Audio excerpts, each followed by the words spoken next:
जय हिंद, सत श्री अकाल, वणक्कम, नमस्कार। स्वागत है आपका अपने YouTube channel Sonu army classes पर। फ्रेंड्स, आज हमारी ग्रेविटेशन की सेकंड क्लास होने वाली है। इसके पहले भी हम ग्रेविटेशन की एक और क्लास ले चुके हैं, फर्स्ट पार्ट, जिसकी लिंक आपको डिस्क्रिप्शन में मिल जाएगी। आप वहां से जाकर चेकआउट कर सकते हैं।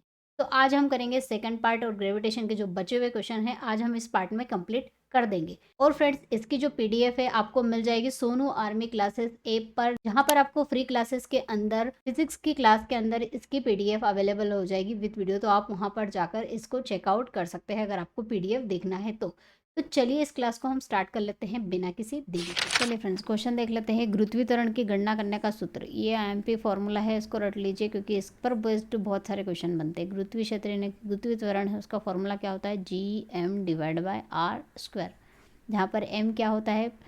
ये पिंड का द्रव्यमान है और ये पिंड की त्रिज्या है जिस पर ये त्वरण लग रहा है। जैसे पृथ्वी की बात करें तो ये पृथ्वी का द्रव्यमान हो जाएगा और ये पृथ्वी की त्रिज्या हो जाएगी। इसका राइट आंसर होगा ऑप्शन डी। कैसे इसका यूज़ हो रहा है अलग अलग क्वेश्चन में हम आगे देखते हैं, क्वेश्चन करेंगे उसमें हमें पता चल जाएगा। निम्नलिखित में से कौन सा कारक गुरुत्वीय त्वरण को प्रभावित करता है? Which of the following factor affect the acceleration due to gravity? अभी मैंने बताया एम और आर और जी, ये तीन चीज़ें उसको प्रभावित करती है। इसके अलावा और कोई सी भी चीज़ इसको इफेक्टिव नहीं रहती, इसको प्रभावित नहीं करती है। वस्तु का द्रव्यमान कोई फर्क नहीं पड़ता, यहाँ पर द्रव्यमान की बात ही नहीं हुई है। वस्तु का आकार और आकृति, तो फ्रेंड्स आपको बता दूं कि जो गुरुत्वीय त्वरण है वस्तु का द्रव्यमान, आकार और आकृति इन तीनों पर डिपेंड नहीं करता है। ऐसे पिंड के द्रव्यमान जिस पर वो लग रहा है और उसकी त्रिज्या पर, और गुरुत्वाकर्षण नियतांक जो होता है यूनिवर्सल, उस पर निर्भर करता है। राइट आंसर होगा उपरोक्त में से कोई नहीं। गुरुत्वीय त्वरण क्या है? क्या एक सदिश राशि, अदिश राशि है? तो फ्रेंड्स ये क्या है? एक सदिश राशि है, वेक्टर क्वांटिटी है, क्योंकि इसकी डायरेक्शन किधर होती है? Towards the centre of the earth. पृथ्वी के गुरुत्वीय त्वरण का मान, the value of acceleration due to gravity of the earth, कहाँ पर ज़्यादा कहाँ पर कम होता है? फ्रेंड्स तो यहाँ पर आपको बता दूं कि जो जी है, जी का मान, ये पोल्स होते हैं, ध्रुव होते हैं, और ये होता है इक्वेटर यानी कि भूमध्य रेखा। तो भूमध्य रेखा पर इसका मान क्या होता है? कम होता है, और पोल्स पर क्या होता है? ज़्यादा होता है। क्यों होता है? क्योंकि हमें पता है Gm/r² इसका फॉर्मूला होता है। अब इक्वेटर पर आर की वैल्यू क्या होती है? ज़्यादा होती थी, ये ज़्यादा होगी, ये क्या हो जाएगा? कम हो जाएगा। और पोल्स पर आर की वैल्यू कम होती है, इसलिए इसका मान पोल्स पर ज़्यादा होता है। तो कहाँ पर? भूमध्य रेखा पर सबसे कम होता है। ध्रुवों पर सबसे कम नहीं, भूमध्य रेखा और ध्रुवों पर समान तो बिल्कुल नहीं होता, दोनों पर अलग अलग होता है इसका मान। ध्रुव से भूमध्य रेखा की ओर बढ़ता है, ये भी नहीं है। ध्रुव से भूमध्य रेखा की ओर तो कम होता है। तो राइट आंसर क्या होगा? भूमध्य रेखा पर सबसे कम होता है। ये आईएमपी क्वेश्चन है फ्रेंड्स कि इसका जो मान है अधिकतम कहाँ पर होता है, न्यूनतम कहाँ पर होता है? गुरुत्वाकर्षण की गुरुत्वीय त्वरण का मान अधिकतम होता है। The value of acceleration due to gravity is maximum at, कहाँ पर? ध्रुवों पर, भूमध्य रेखा पर। भूमध्य रेखा पर तो कम होता है, और पृथ्वी के केंद्र पर, ध्यान रखिए, पृथ्वी के केंद्र पर जीरो हो जाता है, क्योंकि आर की वैल्यू कितनी हो जाती है वहाँ पर? जीरो, इसलिए जी का मान भी क्या हो जाएगा? जीरो हो जाएगा। पृथ्वी की सतह के ऊपर, पृथ्वी की सतह के ऊपर मैक्सिमम होता है, हाँ ये मानती हूँ, लेकिन सतह पर, यहाँ पर भी सतह है और यहाँ भी सतह है, ये पोल्स और इक्वेटर है, तो सबसे ज़्यादा कहाँ होगा? ध्रुव यानी कि पोल्स पर। जी का मान अधिकतम कहाँ पर होता है? केंद्र पर जीरो होता है। सतह पर, सतह के अंदर, सतह के अंदर जाने पर और सतह के ऊपर जाने पर जी का मान में हमेशा कमी आती है। ये आप पॉइंट नोट कर लीजिए कॉपी में। सतह के अगर आप अंदर जाओगे तो इसका मान कम होगा, और सतह के ऊपर भी जाओगे तो इसका मान में कमी आएगी। सतह के ऊपर इसका मान कितना होता है? मैक्सिमम होता है, और केंद्र पर जाने पर जीरो हो जाता है। चंद्रमा पर गुरुत्वाकर्षण यानी कि जी का मान जो है वो कितना होता है? तो चंद्रमा पर आईएमपी क्वेश्चन है फ्रेंड्स, इसके ऊपर न्यूमेरिकल भी आता है या फिर नॉर्मल ऐसे भी पूछ लिया जाता है। इससे रिलेटेड कुछ भी घुमाकर क्वेश्चन पूछ लिया जाएगा। तो चंद्रमा पर जो जी का मान होता है फ्रेंड्स, वो हमेशा क्या होता है? पृथ्वी पर जो गुरुत्वीय त्वरण है उसका 1/6 होता है, 1/6 होता है, मतलब कम होता है पृथ्वी की तुलना में चंद्रमा पर जी का मान। पृथ्वी के गुरुत्वाकर्षण का 1/6 होता है। चलिए फ्रेंड्स, मास और वेट से रिलेटेड क्वेश्चंस देख लेते हैं। निम्नलिखित में से कौन सा द्रव्यमान के बारे में सही है? Which of the following is correct about the mass? Friends ये वाला जो क्वेश्चन है इसमें मैंने सारे पॉइंट इंक्लूड कर दिए अबाउट मास। पहला तो है कि उसकी डेफिनेशन, वह मात्रा है जो वस्तु में पदार्थ की मात्रा को मापती है। मतलब ये क्या करती है? पदार्थ में जितनी भी क्वांटिटी है मैटर की, उसको मेजर करती है, ये होता है मास। दूसरी बात ये क्या है? एक स्केलर क्वांटिटी है। हाँ, ये एक स्केलर क्वांटिटी, इसमें दिशा की कोई आवश्यकता नहीं होती है। इसका मान कभी भी शून्य नहीं हो सकता। अगर कोई सी वस्तु है तो उसमें कुछ ना कुछ तो द्रव्यमान होता ही, ये कभी भी ज़ीरो नहीं होता है। पिंड या फिर वस्तु का द्रव्यमान स्थिर होता है और एक स्थान से दूसरे स्थान पर कभी भी नहीं बदलता है। मास को आप इक्वेटर पर ले जाइए, पोल्स पर ले जाइए, कहीं भी ले जाइए, उसका जो मान है, उसका जो वैल्यू है, चेंज नहीं होती है, फिक्स होती है। तो इसका राइट आंसर फ्रेंड्स क्या होगा कि ये जो सभी पॉइंट्स है मास के बारे में बिल्कुल सही है। तो ये मास के बारे में जो पॉइंट्स है वो नोट कर लीजिए, क्योंकि ये हमारा फिजिक्स का एक अलग से टॉपिक है। मास, वेट, जब आप सिलेबस देखोगे तो सिलेबस में आपको दिखेगा कि मास और वेट के बारे में एक अलग से टॉपिक दे के रखा है, तो अलग से ना पढ़ाते हुए हम इसी में इंक्लूड कर लिया है। तो ये सारे पॉइंट्स मास के अबाउट आप नोट कर सकते हैं। चलिए, निम्नलिखित में से कौन सा वजन के बारे में सही है? Which of the following is correct about weight? Weight क्या है? वेट क्या है फ्रेंड्स? ये द्रव्यमान के साथ, मतलब वेट का फॉर्मूला आप सभी को पता होगा, mg होता है, ये नोट कर लीजिए। द्रव्यमान के साथ क्या होता है? किसी वस्तु पर गुरुत्वाकर्षण द्वारा लगाया गया बल, इन दोनों का जो गुणनफल होता है, दोनों क्या होते हैं? मिलकर वजन का निर्माण करते हैं, वजन की डेफिनेशन बनाते हैं। तो ये बिल्कुल सही है।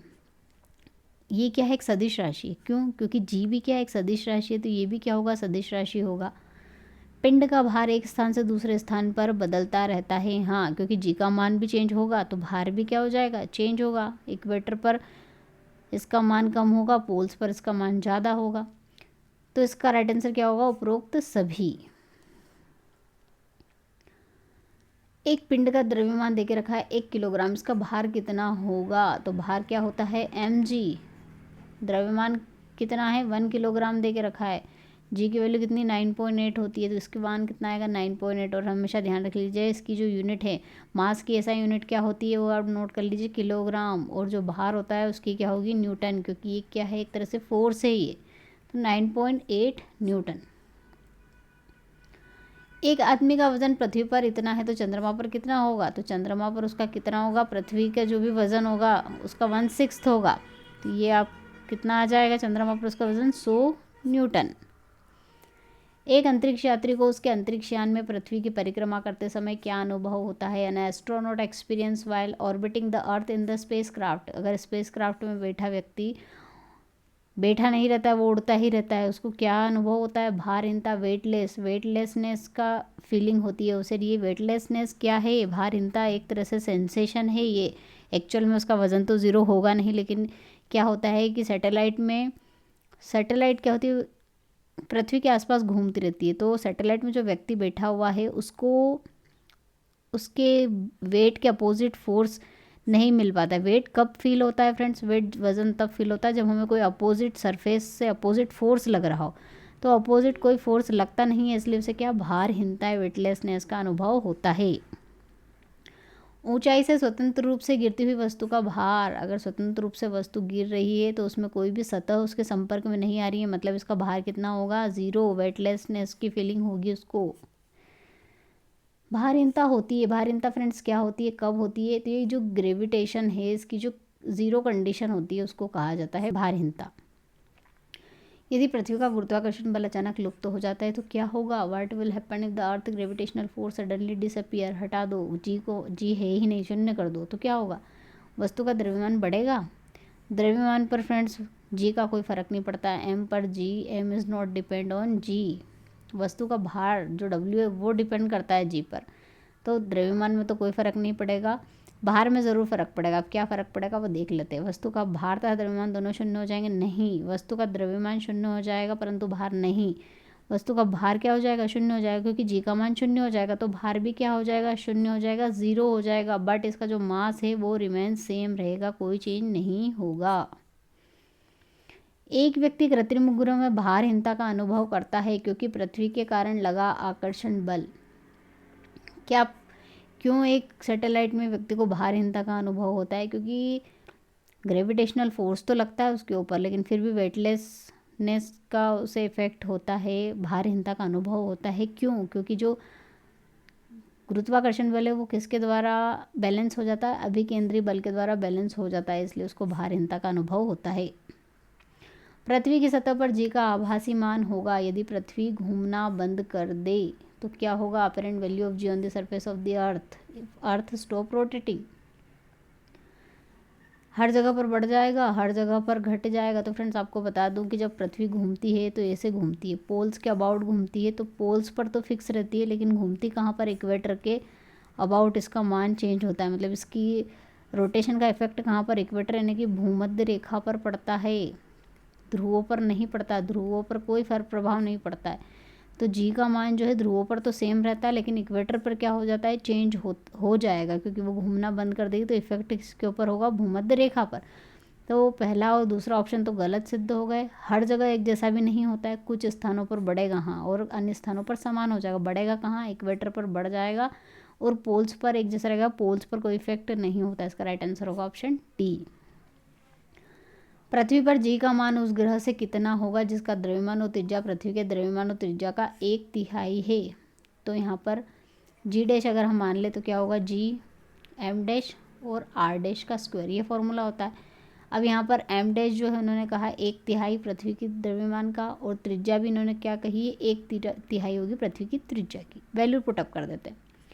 जी 1/3 एम डिवाइड में आर स्क्वायर, 1/3 आर का होल स्क्वायर। इसको सिंप्लीफाई कर लेते हैं तो क्या होगा, जी एम ये डिवाइड बाय आर स्क्वायर हो जाएगा, ये 3 और ये हो जाएगा 3 3 ज़ा 9, 3 3 ज़ा 9, ये हो जाएगा कितना 3। G M divide by R square क्या होता है जी, तो जी डैश क्या होगा, गुरुत्वीय त्वरण का 3 गुना हो जाएगा।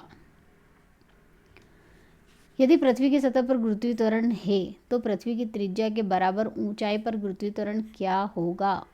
तो ऊंचाई पर जाने पर जी के मान में क्या परिवर्तन आता है, उसका फॉर्मूला आप नोट कर लीजिए, G H C T note कर लेते हैं उसे। वो होगा G M divide by R square 1+h divide by R का होल स्क्वायर, ये फॉर्मूला नोट कर लीजिए। जब इन्होंने कहा कि ऊंचाई पृथ्वी की त्रिज्या के बराबर हो जाए तो क्या चेंज आएगा, तो ये दोनों सेम रहेंगे। ये आर स्क्वायर यहाँ पर आपको करना है आर डिवाइड बाय आर का होल स्क्वायर, ये कैंसिल आउट हो जाएगा, 2 का स्क्वायर कितना हो जाएगा 4। तो G M divide by 4 R square, ये क्या है जी है, तो जी ऑफ हाइट पर कितना होगा, जी का मान जी से 1/4 हो जाएगा। ऑप्शन बी इसका आंसर होगा। फॉर्मूले नोट करते जाइए कॉपी में। चलिए नेक्स्ट क्वेश्चन है, यदि व्यक्ति चंद्रमा की सतह पर पृथ्वी की तुलना में अधिक ऊंची छलांग लगा सकता है, क्यों लगा सकता है। क्योंकि चंद्रमा पर क्या होता है, ग्रेविटेशनल पृथ्वी की तुलना में कम होता है, 1/6 होता है, इसलिए फोर्स कम अट्रैक्ट करेगा, इसलिए वो ज़्यादा ऊंची छलांग लगा पाएगा। तो राइट आंसर क्या होगा, चंद्रमा में गुरुत्वीय त्वरण पृथ्वी की तुलना में कम होता है। एक लिफ्ट 2 मीटर पर सेकंड के त्वरण के साथ ऊपर की ओर बढ़ रही है, तो लिफ्ट में तोलने वाली मशीन पर खड़े व्यक्ति का भार कितना होगा। तो फ्रेंड्स लिफ्ट के बारे में आपको बता दूं, लिफ्ट अगर किसी पर्टिकुलर एक्सेलेरेशन से ऊपर जाती है तो उसका भार क्या होता है, हमेशा बढ़ता है। लिफ्ट अगर पर्टिकुलर एक्सेलेरेशन से नीचे आ रही है तो भार क्या होता है, घटता है। एक नियत वेग से, कांस्टेंट वेलोसिटी से अगर आ रही है, वेलोसिटी अगर कांस्टेंट है तो उसका भार कितना होगा, सेम रहेगा, जैसे mg के बराबर ही होगा। आभासी एपरेंट वेट जो होता है वो एक्चुअल भार के बराबर ही होगा। फ्री फॉलिंग की कंडीशन, अगर रस्सी टूट जाती है तो उस कंडीशन में लिफ्ट का भार, लिफ्ट में बैठे व्यक्ति का भार कितना हो जाएगा, 0। ये कंडीशन याद रख लीजिए। कितनी कंडीशन है ये, 4 कंडीशन लिफ्ट के बारे में। इन चारों में से कोई सा भी एक क्वेश्चन पूछ सकते हैं। यहाँ पर क्वेश्चन कौन सा पूछा है, एक लिफ्ट 2 मीटर पर सेकंड के त्वरण से ऊपर की ओर बढ़ रही, ऊपर की ओर बढ़ रही मतलब उसका भार क्या होगा, बढ़ेगा, उसके वास्तविक वजन से अधिक हो जाएगा।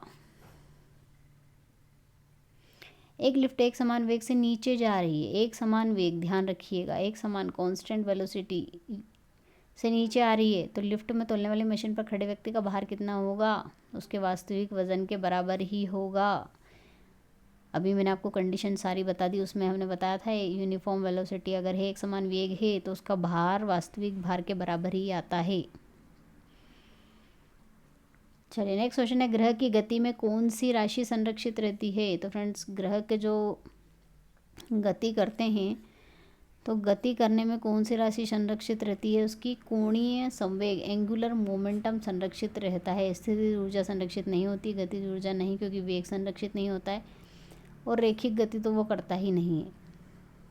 चलिए केपलर के नियम के अनुसार आवर्तकाल का वर्ग बराबर होता है, केपलर का थर्ड लॉ जो है रोटेशन ऑफ द ऑर्बिट्स, उसका तीसरा नियम क्या कहता है, पहले मैं आपको बता दूं कि किस तरह से ग्रह गति करते हैं। इसे इलिप्टिकल शेप में, इलिप्टिकल पाथ में गति करते हैं। यहाँ पर होता है सूर्य और उसके चारों ओर ग्रह क्या होते हैं, चक्कर लगाते हैं। तो ये क्या कहलाती है, ये मेजर एक्सिस होती है। ये मेजर एक्सिस होती है और ये जो होती है माइनर एक्सिस होती है। मेजर एक्सिस होती है तो मेजर एक्सिस का जो इतनी डिस्टेंस होती है, मतलब आधी मेजर एक्सिस मतलब हाफ जो होगी, अर्ध दीर्घ कक्ष जिसका आधा भाग होगा उसको हम ए मान लेते हैं। तो पूरा एक चक्कर लगाने में जो समय लगेगा टी, उसका स्क्वायर किसके प्रोपोर्शनल होता है, इसकी जो सेमी मेजर एक्सिस का आधा भाग मान लिया ए, उसके क्यूब के बराबर होता है। ये कहता है केपलर का थर्ड लॉ, ये आईएमपी है केपलर का तीसरा नियम। इससे ज़्यादा क्वेश्चन बनते हैं एग्जाम में।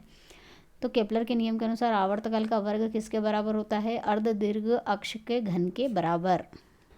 चलिए नेक्स्ट क्वेश्चन है, किसी ग्रह की त्रिज्या आर की कक्षा में परिक्रमण की अवधि टी है, तो त्रिज्या 2r की कक्षा में परिक्रमण की अवधि क्या होगी। फ्रेंड्स हमने अभी पढ़ा कि आवर्तकाल का स्क्वायर किसके प्रोपोर्शनल होता है, सेमी मेजर एक्सिस के क्यूब के बराबर। ये त्रिज्या भी मान सकते हैं, इन्होंने आर कह दिया इसको, तो हम इसको आर ले लेते हैं, उसके क्यूब के बराबर होता है। तो मान लिया हमने पहला टी का square is equal to R का क्यूब, दूसरा टी डैश मान लेते हैं। अब इन्होंने क्या कहा कि 4r कर दीजिए इसको, तब इन दोनों में रिलेशन पूछा है कि क्या होगा। ये स्क्वायर है और ये क्यूब है, तो ये हो जाएगा T divide by T dash का होल स्क्वायर, ये हो जाएगा आर क्यूब, ये हो जाएगा 64 आर क्यूब से आर क्यूब कैंसल, ये T divide by T dash 1 divide by √64 1 divide by 8 हो जाएगा। तो टी डैश का मान कितना आया, 8 ऑफ टी, कितना 8 गुना हो जाएगा। एक भूस्थितिक उपग्रह का परिक्रमण काल कितना होता है, the periodic of revolution of geostationary satellite. Geostationary satellite वो सैटेलाइट होती है फ्रेंड्स जो मौसम संबंधित जानकारी देती है। दूरदर्शन का प्रसारण जिससे होता है या फिर नेविगेशन के लिए यूज़ होती है, उन्हें भूस्थितिक उपग्रह कहा जाता है, जिनका आवर्तकाल नोट कर लीजिए 24 घंटे का होता है, पृथ्वी के आवर्तकाल के बराबर। इसलिए कभी कभी इनको देखने पर ये एकदम स्टेशनरी दिखाई देती है, क्योंकि पृथ्वी जिसका आवर्तकाल उसका आवर्तकाल बिल्कुल सेम है। जब भूस्थितिक उपग्रह को छोड़ा जाता है तो यह गति करता है, तो जब उसे छोड़ा जाता है तो ये पश्चिम से पूर्व की ओर गति करता है। और कहाँ पर गति करेगा, ये भूमध्य रेखा, तो भूमध्य रेखा के अलोंग करेगा, ना कि पोल्स के अलोंग, ये नहीं ये करेगा। इसलिए भूमध्य रेखा पर पश्चिम से पूर्व की ओर यह गति करता है। चलिए पलायन वेग से रिलेटेड क्वेश्चन कौन कौन से पूछे जाते हैं एग्जाम में, हम वो देख लेते हैं। पृथ्वी का पलायन वेग पूछा जाता है, एमपी कितना होता है। पलायन वेग आप सभी को पता होगा, वह वेग जो कि पृथ्वी के गुरुत्वाकर्षण क्षेत्र से बाहर आने में मदद करता है, जितना वो मिनिमम वेलोसिटी जिससे हम क्या कर सकते हैं, पृथ्वी के गुरुत्वाकर्षण क्षेत्र को पार कर सकते हैं, एस्केप वेलोसिटी पलायन वेग कहलाता है, जो कि कितनी होती है 11.2 किलोमीटर पर सेकेंड। पलायन वेग किस पर निर्भर करता है, पलायन वेग का फॉर्मूला फ्रेंड्स नोट कर लीजिए, √2gh, जो कि किस पर निर्भर करेगा, जी क्या होता है, gm divide by R square, पृथ्वी के द्रव्यमान, पृथ्वी की त्रिज्या और हाइट पर डिपेंड करता है। पृथ्वी की त्रिज्या पर करेगा, टेम्परेचर पर नहीं, द्रव्यमान पर करेगा। द्रव्यमान वो कण जो पलायन कर रहे हैं उनके द्रव्यमान पर नहीं, तो इसका राइट आंसर क्या होगा, फर्स्ट और थर्ड। चंद्रमा पर वायुमंडल नहीं होता है, क्योंकि इसका जो गैस के अणुओं का पलायन वेग है वो वर्ग माध्य मूल से कम होता है। इसलिए वो क्या कर जाते हैं, सारे गैस के अणु हैं पलायन कर जाते हैं, भाग जाते हैं, चंद्रमा पर नहीं टिकते हैं। इसलिए ऑप्शन डी इसका राइट आंसर होगा। पृथ्वी के परितः घूमने वाले कृत्रिम उपग्रह के बाहर गिराई गई गेंद, अगर एक सैटेलाइट है, सैटेलाइट से आप एक बॉल को गिराते हो तो वो कहाँ जाएगी, चंद्रमा पर चली जाएगी, या फिर पृथ्वी पर, या फिर पृथ्वी के अंदर ही चली जाएगी, या फिर पृथ्वी के परितः उपग्रह के समान आवर्तकाल के साथ उसी कक्षा में घूमती रहेगी। तो फ्रेंड्स सैटेलाइट से अगर कोई सी चीज़ आप गिराते हो तो वो क्या करती है, सैटेलाइट के साथ साथ ही घूमती है, क्योंकि उसके ऊपर वही फोर्स काम कर रहा है जो सैटेलाइट के ऊपर काम कर रहा है, पृथ्वी का गुरुत्वाकर्षण बल। इसलिए सैटेलाइट के साथ साथ ही वो घूमती रहेगी। भूस्थितिक उपग्रह की पृथ्वी सतह से वो लगभग ऊंचाई कितनी होती है, जो स्टेशनरी सैटेलाइट होती है जियो स्टेशनरी, उनकी जो हाइट होती है लगभग, अप्रोक्सीमेट पूछिए, अप्रोक्सीमेट वैल्यू है ये 36,000 किलोमीटर होती है। चलिए फ्रेंड्स, पेंडुलम के बारे में क्वेश्चंस आते हैं एग्जाम में, आईएमपी टॉपिक है, ये भी पूछ सकते हैं इसमें क्वेश्चन। पेंडुलम क्या होता है आपसे को पता है कि स्ट्रिंग होती है, स्ट्रिंग से एक पेंडुलम बंधा होता है जो इस तरह से टू एंड फ्रो मोशन करता है। तो इससे रिलेटेड क्वेश्चन क्या पूछा है कि जो पेंडुलम है उसका जो आवर्तकाल है निम्नलिखित में से किस पर निर्भर करता है। तो आवर्तकाल का पहले तो फॉर्मूला आप नोट कर लीजिए, √2πL/g। ये आईएमपी फॉर्मूला है time period of the pendulum का। किस पर डिपेंड करता है फ्रेंड्स ये? पेंडुलम के द्रव्यमान नहीं, पेंडुलम का द्रव्यमान यहाँ पर दिया ही नहीं, पेंडुलम का द्रव्यमान पर डिपेंड नहीं करता है। ये लेंथ है, पेंडुलम की लेंथ पर करता है, पेंडुलम के एम्पलीट्यूड पर नहीं। तो इसका राइट आंसर क्या होगा? पेंडुलम की लेंथ और ये जो जी है ग्रेविटेशनल एक्सेलरेशन उस पर डिपेंड करता है। एक सिंपल पेंडुलम का जो आवर्तकाल है 2 सेकंड है, तो इसकी आवृत्ति क्या होगी? तो फ्रेंड्स फ्रीक्वेंसी क्या होती है? इसका टाइम पीरियड का इन्वर्सली प्रोपोर्शनल होती है, उसके बराबर होती है। तो टाइम पीरियड यहाँ पर कितना दे के रखा है? 2 सेकंड। इसको हम सिंप्लीफाई करेंगे तो 0.5 मिलेगी वैल्यू, जो किस में मिलेगी? हर्ट्स में, क्योंकि टाइम किस में? सेकंड में दे के रखा है। तो कितना होगा? 0.5 हर्ट्स। पेंडुलम घड़ियाँ गर्मियों में क्यों मंद हो जाती है? Why do pendulum clock slow down in summer? क्यों हो जाती है? क्योंकि फ्रेंड्स समर में क्या होता है कि पेंडुलम की जो लंबाई है वो बढ़ जाती है, जिससे इसका जो दोलन करने का जो इसका ऑसिलेशन करने का जो टाइम है वो क्या हो जाता? बढ़ जाता है, इसलिए क्या हो जाती? मंद पड़ जाती है। यदि पेंडुलम की लंबाई 4 गुना कर दी जाए तो पेंडुलम के झूलने के समय में क्या परिवर्तन आ जाएगा? तो हमें पता है टी क्या होता है, 2π इंटू L/g। अब यहाँ पर पेंडुलम का जो झूलने का समय है वो पूछा है जब लंबाई 4 गुना कर देती है। तो टी है, टी डैश में क्या करेंगे? ये 4 गुना कर देते हैं लंबाई को, जी में कोई परिवर्तन नहीं है, कैंसिल आउट हो जाएगा। T/T डैश का मान कितना होगा? ये √L/g है, ये जी ऊपर चला जाएगा, ये 4L, सब कुछ कैंसिल आउट हो जाएगा। अंडर रूट में बचेगा 1/4, बाहर आएगा तो क्या होगा? 1/2। तो T/T डैश का मान आया 1/2, यानी कि T डैश कितना आ जाएगा? 2T, दुगना हो जाएगा, डबल हो जाएगा। पेंडुलम को यदि चंद्रमा पर ले जाए तो उसके आवर्तकाल में क्या परिवर्तन आएगा? तो चंद्रमा पर ले जाएंगे तो आवर्तकाल में क्या परिवर्तन आएगा? 1/g के प्रोपोर्शनल होता है ये, और चंद्रमा पर जी का मान क्या होता है? कम होगा। तो फ्रेंड्स ये जितना कम होगा उतना ये ज़्यादा होगा। चंद्रमा पर जी का मान पृथ्वी से कम होता है, 1/6 होता है, तो जी का मान चंद्रमा पर कम हो जाएगा, इसलिए उसका आवर्तकाल क्या हो जाएगा? टाइम पीरियड उसका बढ़ जाएगा, विल इंक्रीज। तो फ्रेंड्स ये थी हमारी ग्रेविटेशनल की क्लास। वीडियो आपको कैसा लगा? अगर वीडियो पसंद आया तो लाइक करना ना भूले, और अगर इस कंटेंट से रिलेटेड या फिर इस वीडियो से ग्रेविटेशन से रिलेटेड आपको कुछ भी डाउट हो तो आप कमेंट सेक्शन में पूछ सकते हैं। तो फ्रेंड्स मिलते हैं नेक्स्ट वीडियो में नेक्स्ट टॉपिक के साथ, तब तक के लिए जय हिंद, जय भारत, वंदे मातरम।